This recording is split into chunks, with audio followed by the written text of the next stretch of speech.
Right at this very moment, a telescope located 1 million miles from Earth is staring deep into the ancient past, sending back data that by all accounts should not exist. In a paper-cluttered office at the California Institute of Technology, veteran Professor Arthur Hayes gazes in shock at the screen sent by the young doctor, Clara Bennett. The James Webb Space Telescope was originally built to confirm the Standard Model, the very foundation of Arthur's 30-year career and humanity's pride in its understanding of the cosmos.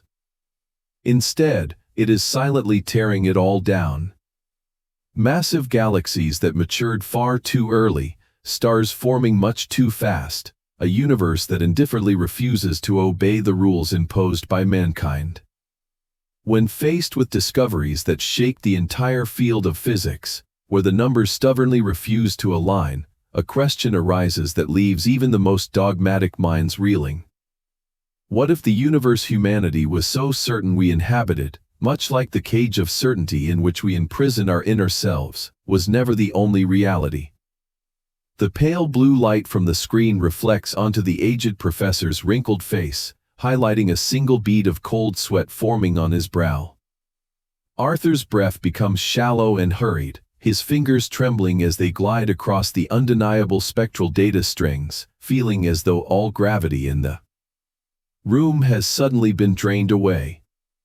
The dizziness surrounding him in this moment is the same profound confusion we often experience when the map of our lives no longer matches the territory of reality. Deep down, modern humans always yearn for a standard model for their own existence, a perfect equation where every variable is meticulously calculated, from graduating on time and building a stable career to finding a peaceful harbor by the age of 30. We cling to those linear milestones like life-saving anchors, convinced that as long as we follow the formula, tranquility will naturally appear. Yet, just as the vast expanse of space coldly rejects the greatest theorems of physics, life frequently hurls unpredictable turns that shatter every careful arrangement.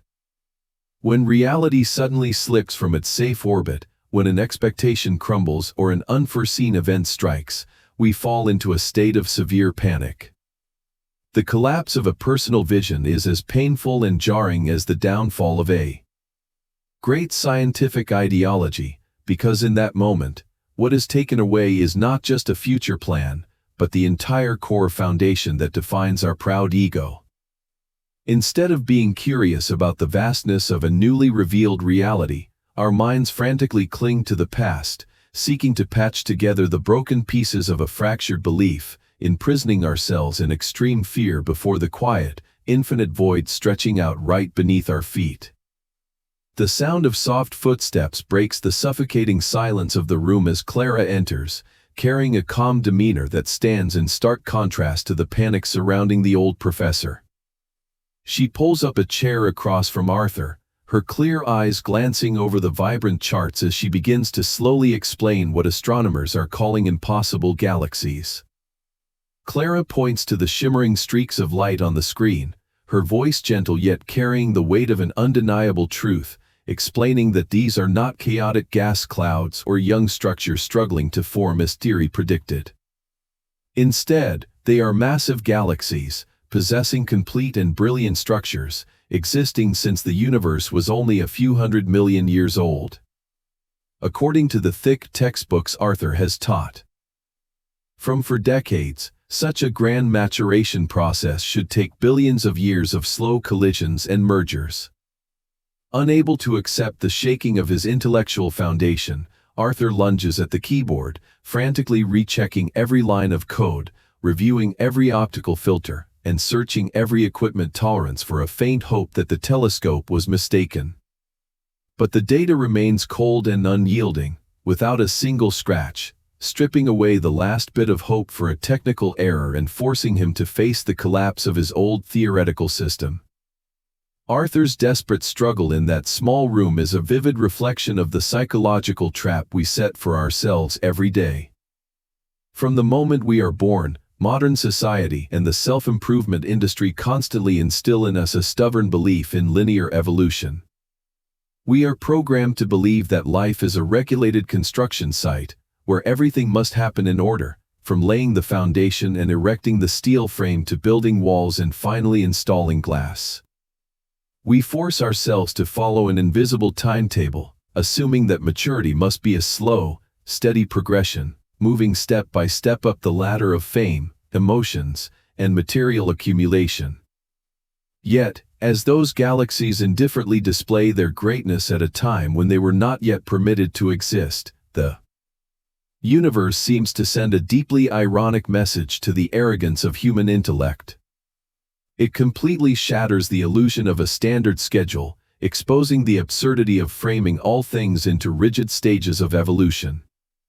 Similarly, the constant anxiety and exhaustion ravaging our souls do not actually stem from the actual workload, but from our continuous comparison of ourselves to an imaginary evaluation clock.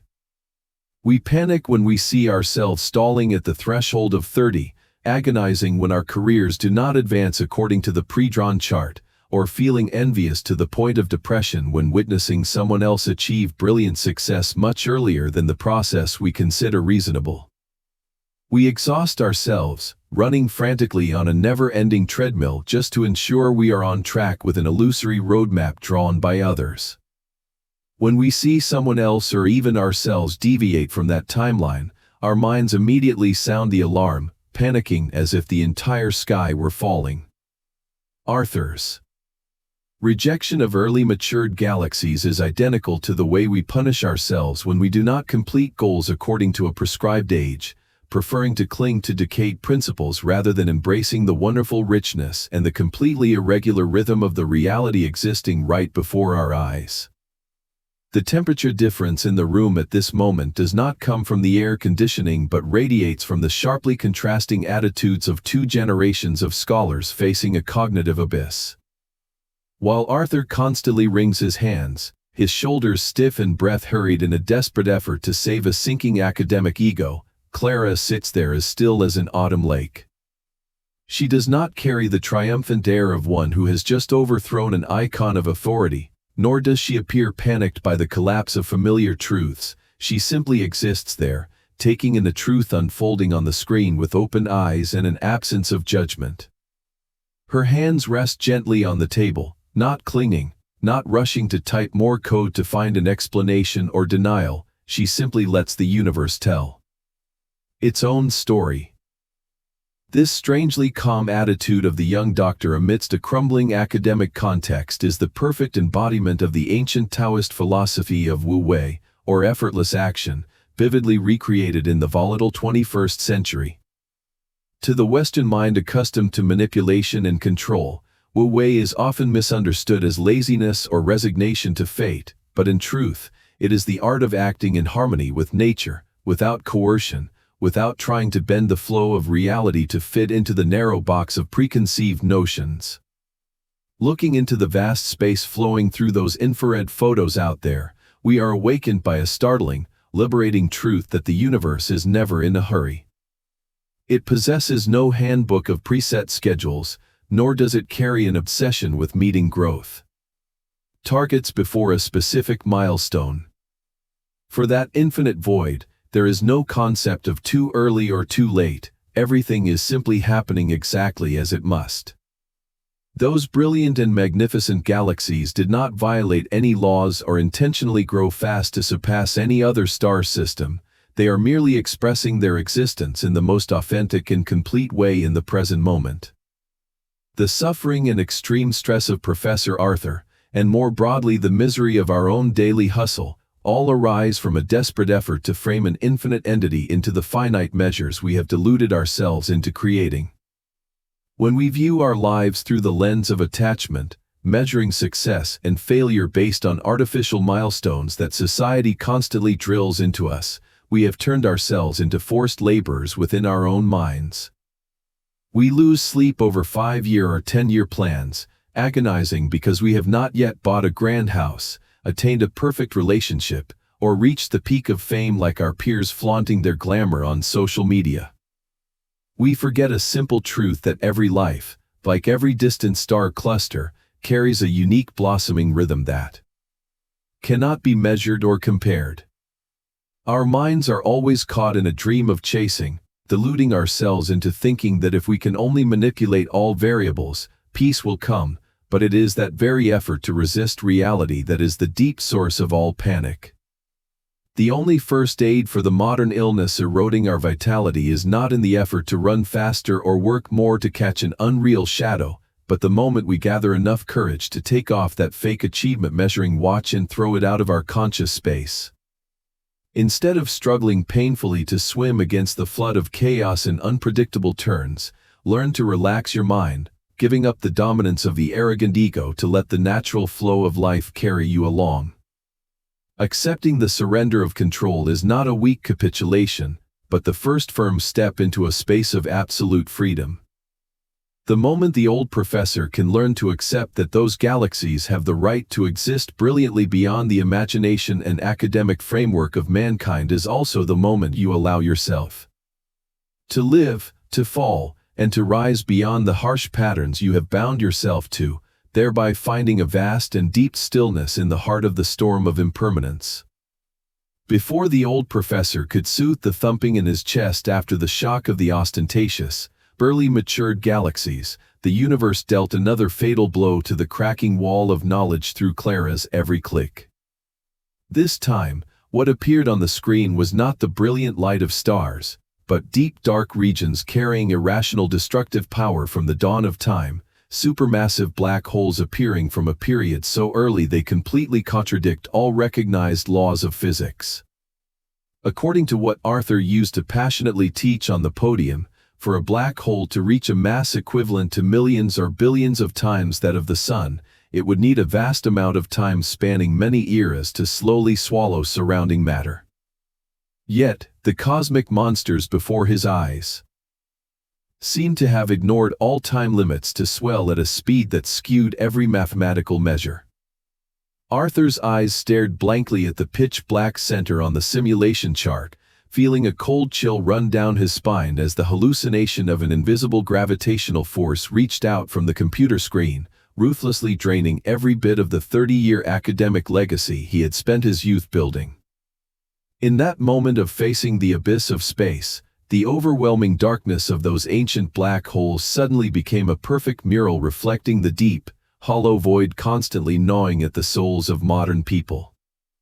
Is there not also such an internal black hole smoldering within each of us, a void born from invisible wounds, from the fear of being abandoned, or the sense of a lack of core value that the ego always hides beneath layers of survival masks? To avoid looking directly at that terrifying emptiness, we push ourselves into a loop of endless thinking, hurriedly filling the internal hole by frantically plunging into work until exhaustion, craving flashy titles, hoarding material wealth, or desperately clinging to toxic relationships just to exchange for a fake sense of security. We mistakenly believe that if we just cram enough achievements and recognition from the outside world into our empty hearts, the gap will gradually be filled and replaced by complete fulfillment. Yet, the tragedy of life operates according to a mechanism as cruel as astrophysics. When you throw more matter into a black hole, its mass increases and the dark gravity of emptiness expands until it swallows the last bit of hopeful light. When we use business to avoid loneliness, use ostentation to cover up feelings of inferiority, what we nourish is not happiness but an invisible monster that erodes our own vitality day and night. Those black holes in the universe exist as a natural part of creation to keep galaxies rotating around an invisible axis, but the black hole in the mind is a prison built by man's own desire for control. The more we struggle to fill it, the more the suction of insecurity tears through every boundary of peace, pushing us into sleepless nights drowning in anxiety and mornings waking up with a shattered, empty chest. Watching the old professor trembling and bowing before the naked truth of space, we suddenly see our own reflection in the times we stubbornly clung to the illusion of a perfect filling, only to fall painfully when realizing that all external stuffing can never heal a crack originating from within, opening up a difficult problem of how to stop the cycle of self-destruction and learn to live with the undeniable gaps of existence. The atmosphere in the office suddenly became thicker and more suffocating than ever as Clara calmly flipped through the next set of data, bringing the discussion to a concept considered the steel boundary of astrophysics called the Eddington limit. In a calm but clear voice, she pointed out the craziest paradox challenging the entire academic world: the maximum threshold of matter a black hole can absorb before its own radiation pushes everything back out. According to every immutable law Arthur had proudly taught to thousands of students, this limit is an absolute order of creation to maintain the delicate balance between the inward pull of gravity and the outward push of light, just like you cannot use a tiny garden hose to fill a giant swimming pool in only 30 short seconds. Yet, the dark monsters from the dawn of the universe present on the screen seem to have arrogantly ignored that forbidden barrier, swelling with an irrational, devouring speed that required a stuffing mechanism breaking every natural standard, causing the old professor much outrage. Arthur's rage and confusion flared up as he tried to salvage the last bit of academic pride with sharp arguments, refusing to believe that an entity could brazenly exceed its own maximum tolerance without paying the price of a catastrophic collapse. The heated debate between an old mind struggling to protect the old order and the cold, unfeeling numbers accidentally pulled back the curtain on the deepest tragedy of humanity in the modern era, the terminal illness named burnout. Is the Eddington limit of the universe not also a beautiful metaphor for the fragile boundary of human body and mind endurance? In the frantic whirlpool of a society that always celebrates business as a prestigious medal, we have unintentionally turned ourselves into greedy black holes, constantly stuffing ourselves. With a massive workload, distant expectations, and mountains of mixed information far exceeding the digestive capacity of a biological being, we are hypnotized by the illusion of greatness, blindly believing that breaking all boundaries, staying up night after night, and sacrificing every meal and sleep to exchange for career steps is the only path leading to integrity and peace. The sweet lie of the inspiration industry has infected our perception that the brain and body are non-stop machines, encouraging us to ruthlessly ignore the screams for help from within our chests to keep running forward. Yet, just as stuffing matter beyond the Eddington threshold will create extreme radiation that blows everything away, forcing oneself to operate over capacity does not bring brilliant growth as we imagined, but only activates a cruel self-destruction mechanism from deep within every cell. By constantly ignoring and exceeding our own safety boundaries, we do not become greater but are heartlessly eroding our vitality, pushing our minds into a state of paralysis, emptiness, and a complete break of the sacred connection with the rhythmic reality living around us. The sharp stomach cramps, the mornings waking up with a body as heavy as stone, the bouts of anxiety choking the throat are not signs of weakness to be hidden or crushed by will, but are urgent alarm bells from the miniature universe within you, pleading for you to stop the process of eating away your own soul. Trying to exhaust yourself to live like a perpetual motion machine in a finite world is the most cruel abuse that humans inflict upon themselves every day. Witnessing Arthur's desperate resistance to the irrationality of ancient black holes, we are awakened by a gentle but soul-piercing reminder that giving up the desire to be extraordinary is not a shameful surrender, but the most compassionate and courageous act to protect the integrity of the inner self, to realize that the true value of a life has never been in how much it can carry or how much it can swell, but in how long it can leisurely shine in a state of balance and infinite stillness. Witnessing the old professor's desperate struggle and choked breath before the crumbling theories, Clara did not utter another mathematical explanation, but quietly stood up and walked toward the corner of the room. The sound of boiling water softly humming broke the thick atmosphere of panic, and in that moment, she carefully brewed 2 cups of steaming tea, carrying a leisurely demeanor as if performing a sacred ritual stripping away every burden of time. She placed the warm ceramic cup on the wooden table right in front of Arthur, softly inviting him to temporarily take his eyes off the collapsing numbers on the cold computer screen, to simply place his trembling hands on the rim of the cup and fully feel the heat spreading through every finger. This quiet and very earthly action of the young doctor was not an escape from a challenging scientific reality, but an original Zen first aid therapy skillfully brought into the heart of the cognitive crisis.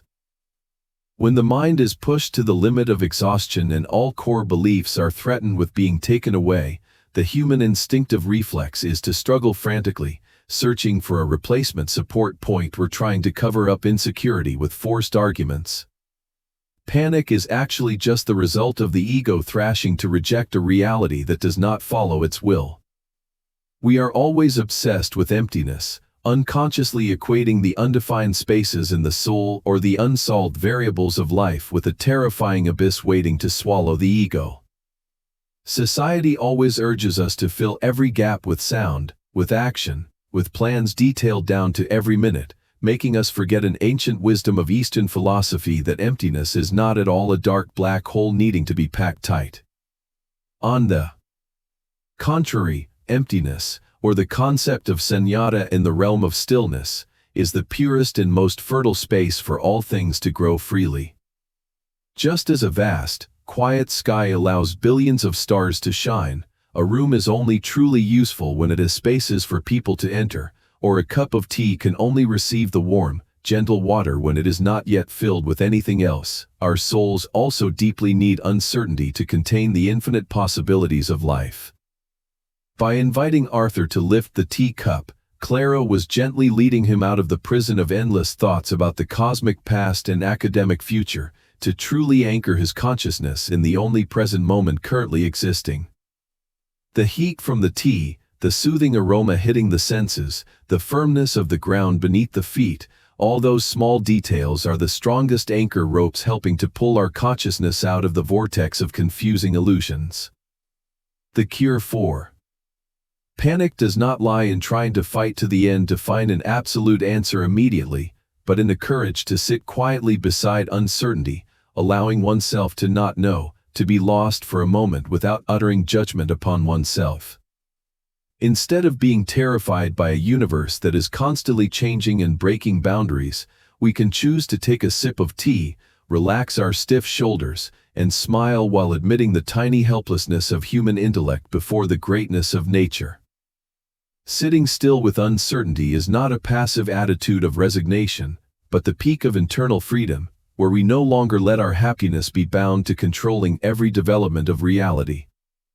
As the warmth from the teacup gradually softened the tight wrinkles on the professor's forehead, it also reminded each of us that, no matter how the world outside is turning upside down, even if the seemingly immutable theorems collapse before our eyes, right now, the heartbeat is still continuing, the breath is still coming in and out, and life is still peacefully embracing us in a quiet and perfectly complete space. The gentle warmth from the tea seemed to bring only a short truce before the real storm arrived, for as soon as Arthur set the empty ceramic cup down, the next spectral data from the other side of the universe immediately pushed the discussion to a dangerous edge. This time, what appeared was no longer the anomaly of black holes, but mon theory, an ideology suggesting that gravity seems to operate completely differently at the edges of young galaxies. The small bit of stillness just sparked in the old professor's heart was immediately swept away when this shocking hypothesis brazenly threatened to take away the existence of dark matter theory, a great foundation he had spent his whole life worshipping. Instead of continuing to maintain openness, the conservative instinct in Arthur rose strongly, making him clumsily piece together fragmented equations, trying to patch up the old theory with countless forced arguments.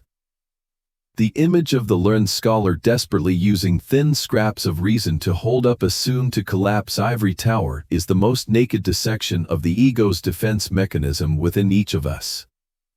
Amidst an impermanent life, we always build for ourselves fortress-like beliefs about identity, about right and wrong values, or about our own unique position. Yet, when faced with harsh truths exposing fatal cracks on that wall of pride, we often choose to patch up the fractured beliefs in a forced way instead of bravely tearing them down to build a new awareness. We plunge into heated arguments, blaming circumstances or denying reality only because the heart is too afraid to face and admit a simple but heavy sentence: "I was wrong." That confession to the ego is no different from a death sentence. For the more the human ego is inflated through years of immersion in fame and recognition, the more the sound of its crumbling when encountering truth brings a deep and profound pain. The fear of losing control makes us turn ourselves into voluntary blind people, preferring to huddle around decayed dogmas rather than opening our arms to walk out into a vast, strange space. Arthur's internal battle at this moment was no longer merely about protecting a physics theory, but was the agonizing martyrdom of an intellectual trying to resist the collapse of the ego, leaving us with deep contemplation about whether we are blindly holding on to the sharp fragments of a past self, only to hurt ourselves because we refuse a letting go that would bring freedom. When the last efforts to cling to familiar equations were completely exhausted, the quiet office seemed to sink deeper into the darkness of night, taking away every clear line of the real world and leaving only the cold, pale blue light from the computer monitor reflecting on Arthur's tired, wrinkled face. His old eyes were now empty, staring soulfully into the black spaces between the spectral bands, reflecting the most authentic painful struggle from deep within, a process of disintegration that mystics often call by the haunting name of the dark night of the soul, the dark and murky time when every firm truth, every most sacred belief he had knelt to worship for 30 years had now officially shattered and turned to smoke. The state of weightless freefall in the mind of that proud scholar is also the sharpest mirror reflecting the spiritual tragedy of our modern people whenever we face the unforeseen events of fate.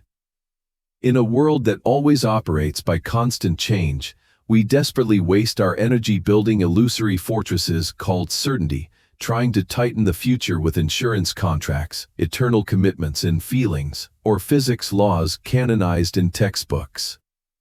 We are terrified of change, trembling before the unknown, and pinning our own souls into a static frame of reference, mistakenly thinking that as long as we hold a detailed map, the storms of the universe will automatically spare us.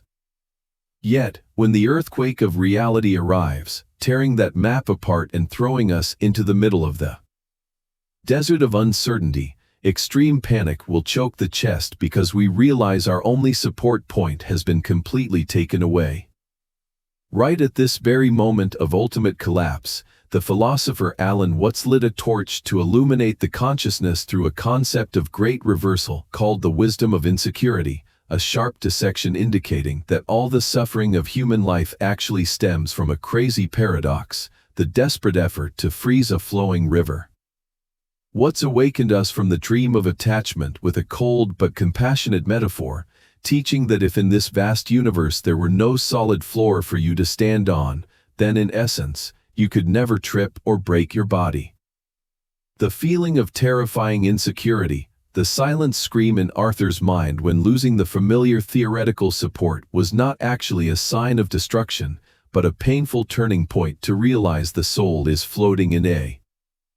weightless space of pure potential, where all direction becomes meaningless and all imprisoning boundaries are erased. Like a swimming student constantly thrashing in the water in fear of suffocating, the more they struggle to cling to the current, the deeper they sink into the mud, and only when they gather enough courage to relax all muscles, stopping the fight with the invisible flow, does their body automatically rise to the surface smoothly, leisurely harmonizing with the waves. Applying that wisdom to the misery of the human soul in a chaotic era, the only antidote does not lie in hurriedly finding a new, stronger theory to replace the old one, nor does it come from a more prestigious job or a more perfect relationship to patch up yesterday's wounds. True peace, an absolute and vast freedom without boundaries, only truly sprouts from the ashes of extreme confusion, blossoming brilliantly right at the sacred moment when we bravely open our tightly clenched hands and completely let go of the weak desire to cling to a fake safe support point. When the mind stops demanding the universe operate according to dry mathematical equations or the selfish expectations of the small ego, the dark night of the soul will no longer be a terrifying prison, but will turn into a quiet, unclouded night sky where the consciousness is allowed to rest, fully admiring the miracle of an eternal reality constantly being born and dying and transforming in every breath in and out. The first rays of dawn timidly pierced through the window glass, dispelling the pitch-black night that had witnessed the shattering of physics dogmas, carrying a fresh vitality shining onto Arthur's now serene face. Alongside Clara, the old professor no longer looked at the screen with the terrified eyes of a martyr, but with the clear curiosity of a child standing before a doorway of wonders to face a phenomenon named the Hubble tension. The spectral analysis data pointed to a shocking and absurdly ridiculous truth for traditional science, that this vast universe is actually expanding at two completely different speeds at the same time, depending on where and how we place the measuring stick. For a mathematical system that always demands unique precision, this is an arrogant paradox that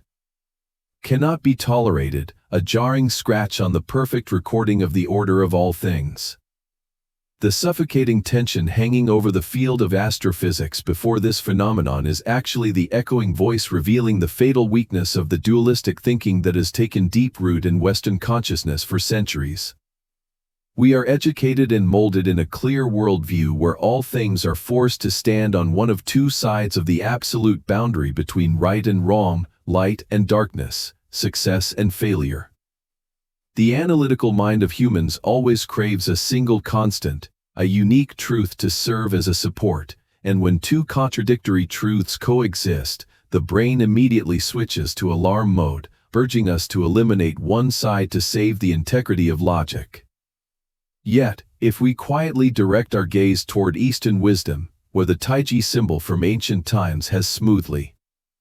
merged both yin and yang energies in a perfect circle, we will realize that the universe has no obligation to resolve contradictions to satisfy the narrow thinking of humans.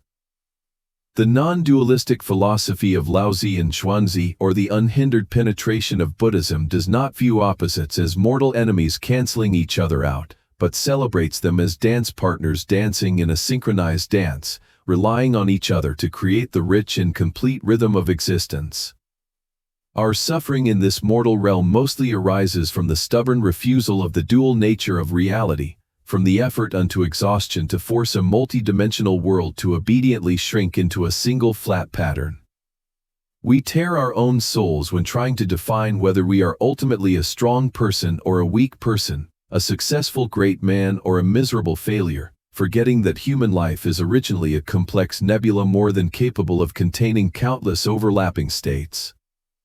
The fact that the universe might be stretching itself out into infinite space with completely contradictory velocities is a compassionate whisper, reminding us that paradox is not a terrible system error needing to be cleaned up, but a glorious attribute of life. You do not need to reject the darkness to crave the light, nor do you need to destroy confusion to prove yourself steadfast, because true freedom only blossoms when you allow all things, and allow your own inner self, the permission to be contradictory. As Arthur looked at the Hubble tension without trying to cross out one of the two results, he was practicing a most subtle healing art, the art of embracing all the opposing pieces of reality, to realize that the human mind is like the universe out there, vast enough to encompass all the most brilliant absurdities of life. The warm morning light spread evenly over the messy documents on the table, illuminating the moment the old professor slowly withdrew his weary hands from the computer keyboard, officially letting go of the last defensive weapon of conservative intellect. After a long night of wasting his strength in vain, Arthur finally stopped the frantic typing of search commands for errors, stopped all efforts to resist the theorems swaying right before his eyes. Instead, he leaned back against the leather chair's backrest, closed his eyes, and relaxed all his muscles, letting the great paradox of space slowly permeate through every gap of perception.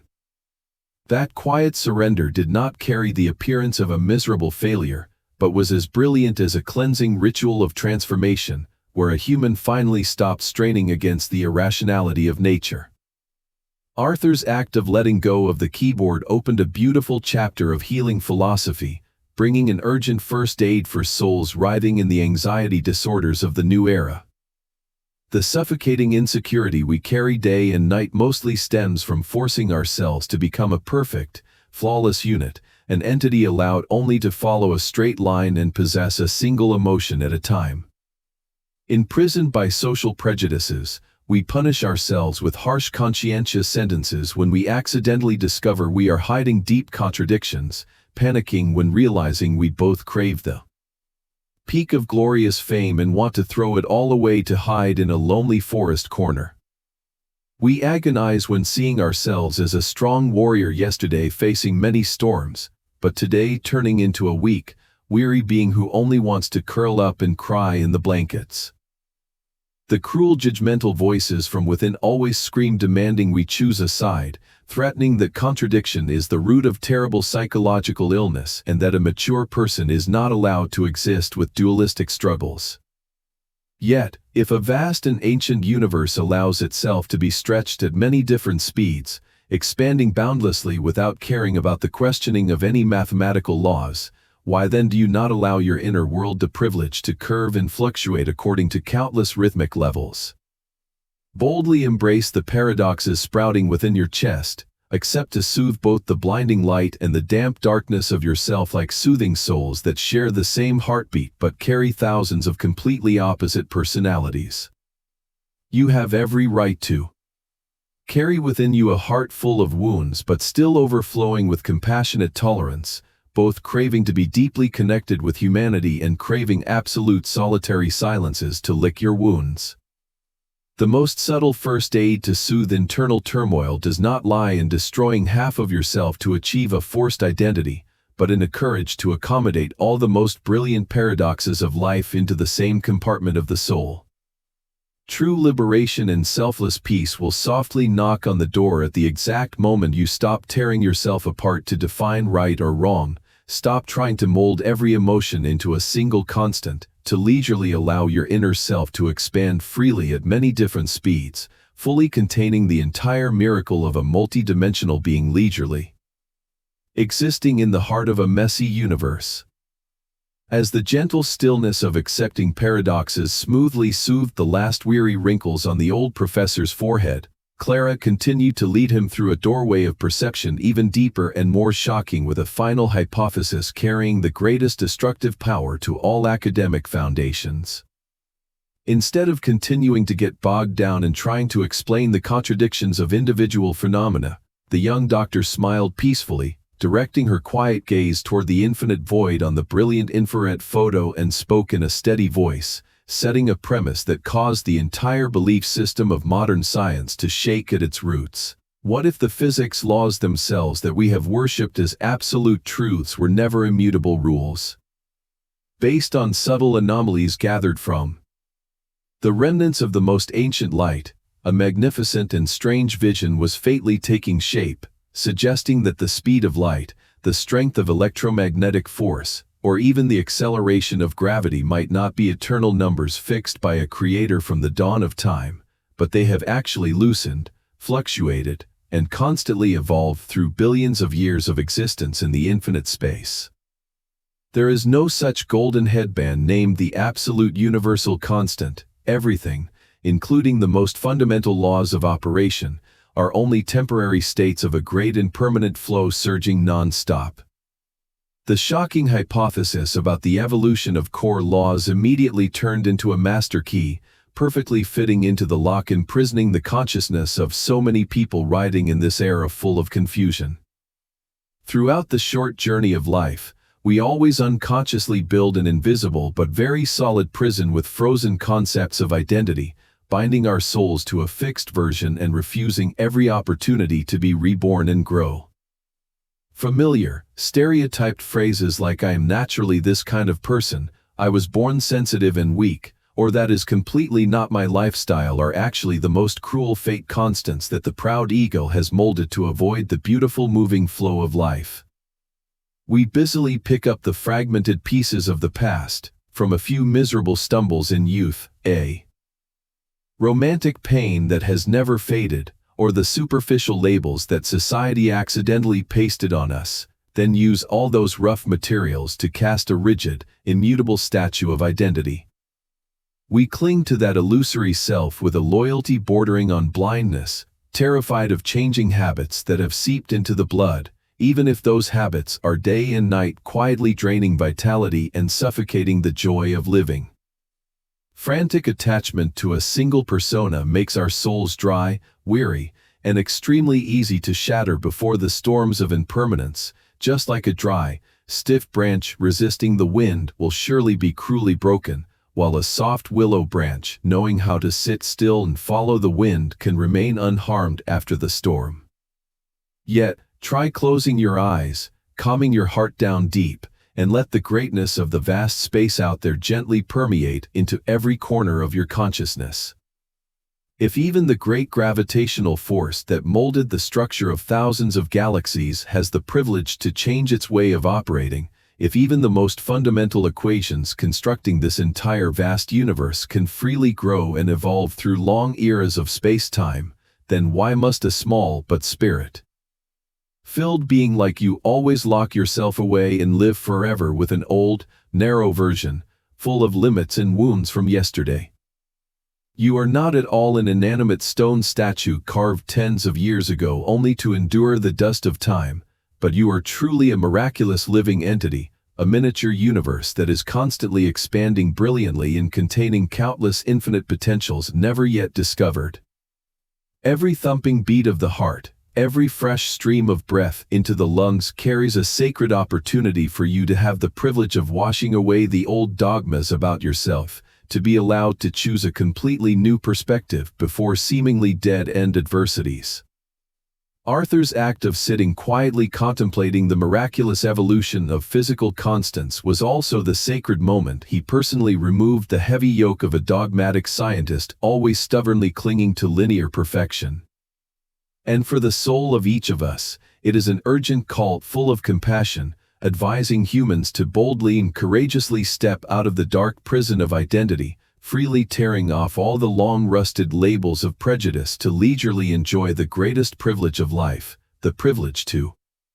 continuously shed the old shell, to freely define and be reborn again within every eternal present moment, pure and perfectly complete. In the quiet space of the room filled with morning light, Clara carefully glided her fingers on the keyboard, zooming in on a vibrant and deepest spectral photo that the space telescope had ever recorded to fully display on the screen. It was a grand painting of time, a tiny corner of the night sky yet containing thousands of galaxies sparkling like diamonds scattered evenly on a black velvet sheet, each of those tiny dots of light embracing hundreds of billions of stars burning and fading in the endless dance of creation. The light from those distant galaxies had to travel for billions of light years across cold, dark spaces just to meet the retinas of two humans standing silent in a normal morning on Earth. Instead of panicking to find inconsistencies or trying to twist and fit those magnificent structures into familiar equations like the previous exhausted sleepless nights, Arthur now only quietly immersed himself in the primal and overwhelming beauty of reality. Right at the moment the two generations of scholars held their breath to admire the infinity of space, a gentle enlightenment suddenly illuminated the old professor's mind. He suddenly realized that the entire Standard Model he had spent 30 years of his life serving was not actually erroneous or worthless as he had feared. It was simply too narrow, too small compared to the giant scale of a magnificent reality being splendidly revealed. Like a traveler who all his life was only used to lighting a candle to illuminate a narrow cave wall suddenly one day being pushed outside to look up and receive the brilliant sunlight of a vast prairie, Arthur no longer felt threatened or deprived. Instead, the corners of his mouth slowly relaxed, forming a relieved and strangely peaceful smile. That smile was the beautiful mark marking the melting of an ego that had once frantically strained itself to fight to protect the fortress of fame. In the human journey full of anxious concerns, our ego always carries a giant and arrogant illusion that it is the center of all attention, taking on the heavy burden of managing, providing solutions, and taking absolute responsibility for every piece of life. We crown ourselves kings in the narrow internal world, tiredly manipulating every surrounding relationship, calculating every step of the career, and fearing thousands of future variables just to protect the illusion of absolute control. It is the pride of wanting to be an all-powerful God holding all things that has turned us into forced labors, imprisoning ourselves, eternally exiled in bouts of furious panic whenever a tiny detail goes off the pre-drawn lines. Yet, when you gather enough courage to quietly admire the deep painting of human life, when you truly let the greatness of the universe crush the small prejudices in your head, you will realize that every most brilliant achievement, every proudest theory, or every most profound sorrow of humanity is only a very fragile vibration passing through the endless flow of time and space. When perception touches that vast threshold, your ego will immediately stop all resentful resistance. It does not collapse in shameful pain, but it smoothly melts like an iceberg encountering a warm ocean current, slowly spreading and expanding consciousness into infinity, merging into one with the many faces of impermanence.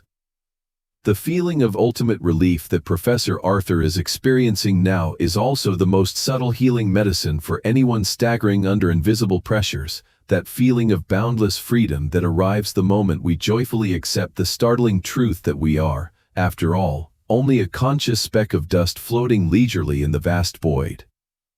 Becoming a speck of dust is not at all a lowering of the value of life or a negative denial of responsibility, but a wonderful grace of humility. Because when you stop deluding yourself as the center that must carry the whole sky, you are finally stripped by the universe of the responsibility to laboriously decode every difficult equation of life, to from now on simply be fully present, breathing rhythmically, and enjoying the supreme privilege of being a free observer, leisurely admiring the wild and completely out-of-control beauty of all things brilliantly growing. Amidst the sacred stillness newly established in the sunlit office, Clara spoke, her clear voice pulling Arthur's attention back to the final summary numbers of all existence. 2 generations of scholars looked together at a truthful, harsh, but also brilliant inventory of this space, which is that no matter how modern that tens of billions of dollars space telescope is, no matter how much light of knowledge humanity proudly lights up, all that we can see, touch, and measure only accounts for a mere 5% of the entire universe. The remaining 95% is covered by a giant mysterious veil of dark matter and dark energy, invisible entities quietly manipulating the expansion of space and the orbits of stars that human intellect is completely helpless to understand or control. The moment Arthur smiled and accepted that astonishingly skewed ratio was also when another great philosophical door was opened wide, shining a light through the chronic illness of the human consciousness. We, the small beings struggling in the human realm, are always caught in the punishing loop of overthinking, frantically draining today's vitality to plan for tomorrow's risks, dissecting future variables and desperately planning for things that have not yet happened. Yet, the life of each of us actually operates according to an inventory identical to the structure of that vast universe, where a large part of the future, the turns of fate, the meetings of affinity, or even the unannounced disasters of misfortune all eternally lie within the dark energy region of destiny.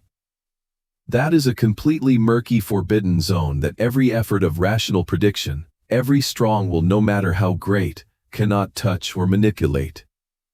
The desire to hold control over the future makes us turn our own minds into a fierce battlefield, where illusions of anxiety continuously arrange their ranks and attack the rare peaceful moments remaining. The fact that we toss and turn sleeplessly every night, wasting our energy to ponder and try to arrange events that have never occurred is ultimately a tragic waste of consciousness, like a fool desperately using a tiny matchstick hoping to light up the whole deep black hole of the galaxy. Viewed from the lens of meditation, the act of constantly projecting the mind into that undefined vision is the most cruel refusal of the gift of life, making us drop our youth, bury our brilliant joy, and tear up our internal stillness only because we are busy chasing and being terrified of the 95% of things beyond our reach. We unintentionally forget a most splendid privilege currently appearing right before our eyes, because the ultimate healing medicine for a weary, shattered soul does not lie in the effort to see through or dominate tomorrow, but lies in the decision to lay down weapons to bravely return to fully rely on the 5% of light of reality peacefully present in this very moment. That small but life-filled 5% is the warmth of the teacup lying in the palm of the hand, the smooth and steady beat of the heart in the chest, the brilliant smile of a loved one, and the fresh, cool air overflowing into your lungs every morning dawn knocks on the door. Instead of panicking and struggling in the ocean of ignorance of bad visions woven by the paranoid mind, learn to gently withdraw all the reaching perception antennas out there, calmly anchoring your soul in the only real shore, which is the presence of this moment. The fact that the two scholars calmly accepted the giant, uncontrollable dark region of all things brought an absolute serenity amidst the room full of documents, and that relieved acceptance was also the most miraculous magic helping to liberate us. All from the slavery of dark fear. It brings a word of advice full of compassion, awakening humans to stop immersing themselves in the cold, undefined void of tomorrow's fate, to for once be allowed to truly live fully, to be free to breathe and shine brilliantly in the small but extremely primal and authentic light of the present miraculous moment. In the sacred stillness newly established in the sunlit office after both smoothly accepted the vast dark region of reality, Arthur's hands, the fingers that had once trembled and gripped the edge of the table in the extreme panic of yesterday, now carried a strange firmness and calm as he slowly gathered the thick astrophysics textbooks. Carefully stacking the passionate works once considered the meaning of life and the measure of his own value throughout 30 long years, the old professor gently placed them all deep inside the desk drawer and pushed it lightly to close it completely. The soft clicking sound from the metal slide did not just close a wooden drawer, but also officially closed a long era of ceaseless attachment to the illusion of controlling the order of all things. The terrifying dizziness that had once choked his chest, that feeling of gasping insecurity when the entire worldview collapsed beneath his feet, had now been filtered and completely transformed, giving way to a pure, tingling excitement flowing and rising in every vein. His old eyes, dotted with crow's feet, suddenly lit up, not with the arrogance of an erudite scholar who had just found the absolute truth, but sparkling with the primal light of a 6-year-old boy being taken to the circus for the first time, staring with wide eyes at a magical trick so wonderful he could not find words. The grand transformation in the consciousness of the old professor opened a magnificent philosophical lens to untie the most desperate knot of human existence, exposing a painful truth of how much we have erred and punished ourselves when turning our lives into a giant math problem that always needs to be solved. From the moment perception began to take shape, education and the prejudices of a society worshipping efficiency have grafted into our minds a mechanical mindset, infecting us with a stubborn belief that every turn of fate contains a logical equation, every adversity must have a clear answer, and the ultimate purpose of a life born into the world is to find the final unknown to fill in the blank of fulfillment. We carry the cold mindset of a mathematician and apply it to the most sacred and hazy regions of the soul, busy trying to dissect sorrow, minutely analyzing the cause of every rift in love, or frantically stripping back our own psychological corners to seek a fake sense of security. The human mind turns itself into a suffocating laboratory, where we exhaust ourselves physically and mentally to continuously scrutinize every gap of reality, carrying a desperate burning desire to grasp the entire mechanism of operation behind the mysterious velvet curtain of creation. Yet, just like the nature of every most skillful magic performance in the world, its breathtaking appeal and soul-enchanting beauty will immediately die, shattering into naked and crude tricks at the exact moment you aggressively pull back the curtain to see the invisible fishing lines or the double-bottom box hidden behind the artist's back. When you try to use the sharp blade of dry reason to expose every truth, forcing life to become transparent, clear, and following a linear logic down to every smallest detail, you have accidentally personally strangled the entire miracle, the romance, and a brilliant poetry of a life that is overflowing. This vast universe seems never to have been designed to be a logic test full of rigid formulas forcing humans to strain their brains to pass, but it is originally a giant, wild magic show, full of inspiration and overflowing with miracles that cannot be interpreted by narrow language. By the act of putting the textbooks into the drawer, Arthur was not turning his back on his deep love for the sky. He was simply giving up the role of a scrutinizing judge, always trying to find a mistake behind the scenes, to proudly step forward, quietly sit down in the comfortable chair of an enthusiastic spectator and begin to truly enjoy the grand performance of space and time. For each of us as well, the antidote for chronic headaches, for the long days weary with overthinking, is a calm smile and nod. Admitting from deep within the heart that there are things born into the world not for the analytical mind to understand, but for the heart to vibrate and feel. Remove the disguise of a detective who always frowns and scowls to hunt for clues of every uncertainty. Stop immediately the interrogation of the internal self as to why it vibrates with irrational beats before unfinished things, and stop demanding fate submit a perfect, flawless plan. Absolute peace, original joy of living, and selfless stillness will only truly return to water the parched land of your soul when you bravely put away the magnifying glass of judgment, giving way for innocent surprise to be reborn, leisurely leaning back to admire the magnificent beauty of mysterious things and joyfully clapping to applaud a life that is forever a miracle that does not need to be decoded. The ultimate stillness inside the room at this moment was no longer interrupted by any sound of hurried typing. Instead, there was a very decisive and gentle gesture when Clara reached out to press the power button on the central control panel. All the screens that had once shone with the shocking spectral data strings, the charts that were threatening to tear apart the foundation of human physics, suddenly flickered off, sinking into a deep, quiet black, returning to the space its original purity. Arthur slowly stood up from the leather chair, not bothering to put back on the academic robe heavy with prejudices. He smiled along with the young doctor as they walked together out of the suffocating room full of papers. The footsteps of the two generations of scholars echoed rhythmically along the quiet corridor of the California Institute of Technology, before they reached out to push open the heavy glass doors to officially step outside, spreading their chests to fully receive the first morning sun rays drenching the tree-lined campus.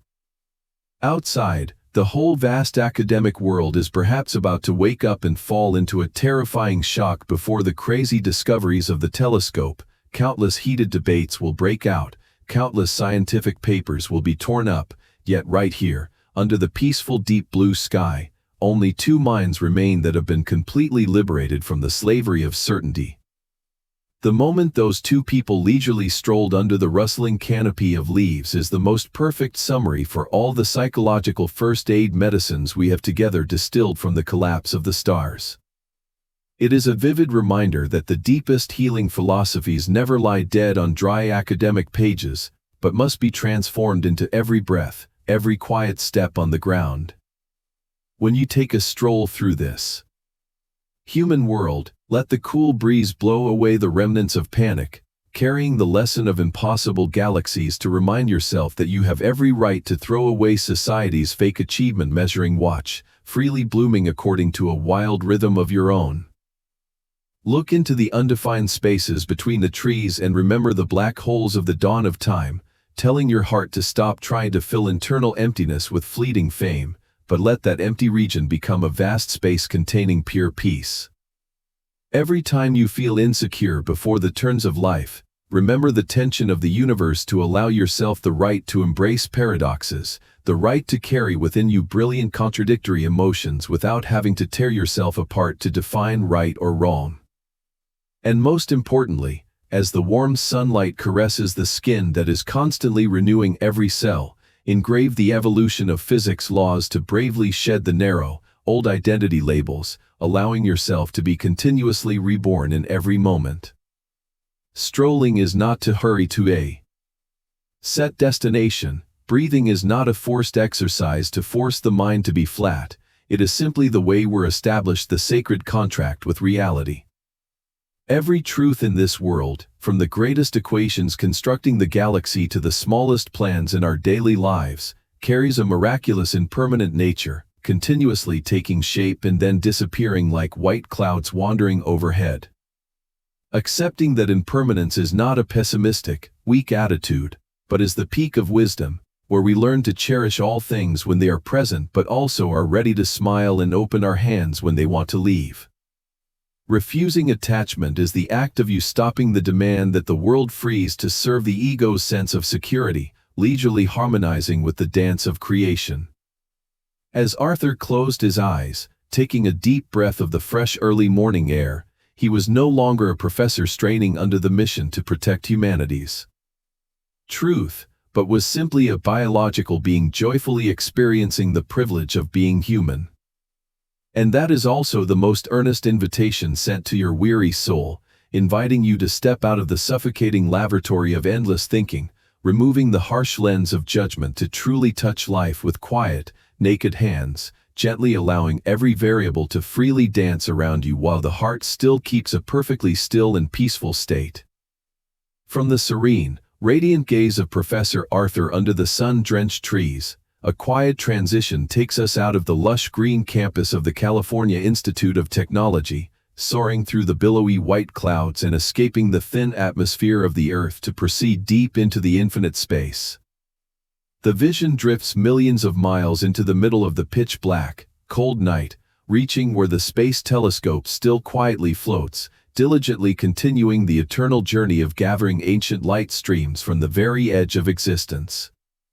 In the moment of facing that infinity, the greatest message the universe wants to gently send to the weary souls of the human world is a deep lesson about letting go.